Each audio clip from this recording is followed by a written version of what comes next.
Kisah Barsisha, ahli ibadah yang menyembah iblis Jelangbe. Melanjutkan kisah ini, sebaiknya klik dulu tombol subscribe dan lonceng notifikasinya supaya mendapat kefintan video-videonya.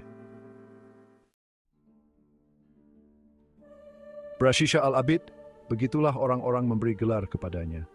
Al-Abid artinya ahli ibadah. Predikat itu disematkan karena ia memang orang yang sangat tekun beribadah. Bahkan sampai-sampai malaikat pun terkagum atas ibadahnya. Ia juga merupakan seorang guru spiritual yang ulung. Konon ia memiliki 60.000 murid yang semuanya berilmu tinggi dan memiliki keramat bisa terbang. Namun, di tengah kekaguman para malaikat itu, lantas Allah mengherankannya dengan berkata kepada para malaikat, "Gerangan, apa yang membuatmu begitu terkagum akan Barsisha? Padahal di dalam pandangan hakikatku, ia tak ubahnya seperti setan yang terkutuk." Syahdan, malaikat pun tercengang mendengarnya. Mereka mulai menerka-nerka akan takdir apa yang membuatnya tersungkur ke dalam lembah derajat setan yang hina dina. Oleh Yes, Barsish memiliki sebuah kremet. Espelia sembuyo naila, Spain goli serini seruit tersebut small ball.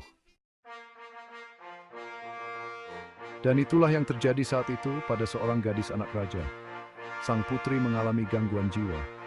Atas perintah sang raja diutuslah pasukan kerajaan untuk membawa sang putri ke padepokan Barsisha di tengah hutan agar ia memperoleh perawatan rehabilitasi dengan harapan akan menuai kesembuhan. Maka berangkatlah para pasukan dengan membawa putri raja yang sedang sakit jiwa. Sesampainya di sana, setelah mengutarakan maksud dan tujuan kedatangannya, para prajurit kerajaan bergegas undur diri untuk kembali ke kerajaan dengan meninggalkan sang putri bersama di padepokannya yang berada di tengah hutan. Saat para punggawa telah meninggalkan mereka berdua, saat putri raja masih dalam keadaan gila, dan saat Barsisha hanya ditemaninya di tengah hutan tara tanpa ada orang selain mereka, iblis pun datang menggoda. "Wahai Barsisha, tidakkah engkau melihat putri raja itu cukup cantik jelita? Ia begitu menggoda. Tidakkah engkau berpikir untuk sejenak bersenang-senang dengannya? Nikmatilah tubuhnya untuk sekali saja. Lagi pula ia dalam keadaan gila. Sudah tentu, ia tidak akan mengetahui apa-apa yang terjadi saat ini setelah kesembuhannya nanti. Kalian pun juga hanya berdua di hutan belantara ini. Tak akan ada orang yang mengetahui. Ayolah, kukira pantas bagimu untuk rehat sejenak dari aktivitas ibadahmu yang melelahkan," ujuk iblis penuh kemesraan. Nahas menimpanya, Barsisha tergoda oleh tipu daya iblis terkutuk. Ia pun melakukan zina bersama sang putri yang masih dalam keadaan gila.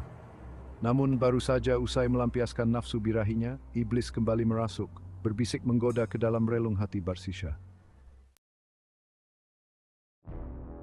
Dan lagi-lagi sang iblis mulai berbisik melancarkan strategi, "Sudahlah, bunuh saja wanita itu. Kemudian kuburlah ia dalam-dalam di atas gundukan pasir. Dan jika para utusan kemari untuk menjemput sang putri, bilang saja bahwa ia telah sembuh dan pamit untuk kembali ke kerajaan seorang diri. Maka semuanya akan beres.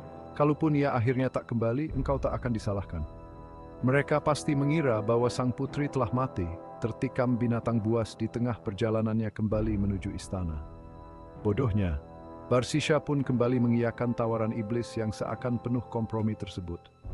Dibunuhlah sang putri olehnya dan kemudian ia kubur dalam-dalam, hingga sekiranya tak seorang pun mengira ada mayat di bawah sana. Akhirnya sekarang tuntas sudah semuanya, batin Barsisha penuh lega. Setelah ia berhasil membujuk rayu manusia yang terkenal ahli ibadah dan bisa menyembuhkan orang gila hanya dengan sentuhan tangannya itu, iblis kemudian menjelma menjadi seorang syalih ahli ibadah yang seakan dapat mengetahui segala sesuatu yang terjadi. Ia kemudian masuk ke istana, menemui raja, dan menceritakan apa yang terjadi terhadap putrinya dan Barsisha di tengah hutan belantara. Seketika sang raja mengirim utusan untuk menangkap Barsisha di padepokannya. Dan terbukti Hilya Bosol sujud Yosantis. Iblis pun berkata kepada Barsisha dengan penuh rasa iba, "Duhai, alangkah malangnya nasibmu. Engkau sekarang terhukum salib oleh sang raja. Namun janganlah kau hiraukan. Sebentar lagi penderitaanmu akan berakhir. Aku akan menolongmu. Tapi ada satu syarat yang harus kau penuhi. Apa itu sungguh akan kulakukan asal engkau mau menyelamatkan? Tanya Barsisha kegirangan. Sembahlah aku, bagaimana aku dapat menyembahmu jika tubuhku tersalib oleh kayu? Tanya Barsisha di tengah kondisinya yang semakin layu. Cukuplah bagimu untuk isyarat saja. Entah itu dengan anggukan atau sekedar kedipan mata sebagai ganti sujudmu kepadaku. Maka dengan sisa-sisa tenaga, Barsisha yang mulai melemah pun akhirnya melakukan apa yang diperintah oleh iblis. Sayang, seketika itu juga ia mati. Dan iblis pun tak menyelamatkannya, sedang ia telah mati dalam keadaan kufur terhadap Allah Subhanahu wa Ta'ala. Cerita ini dinarasikan dari kisah yang termaktub dalam kitab Mukhtasar Tazkiratul Qurtubi, karya ulama kenamaan Syekh Abdul Wahab Asy-Syaroni, nu.or.id.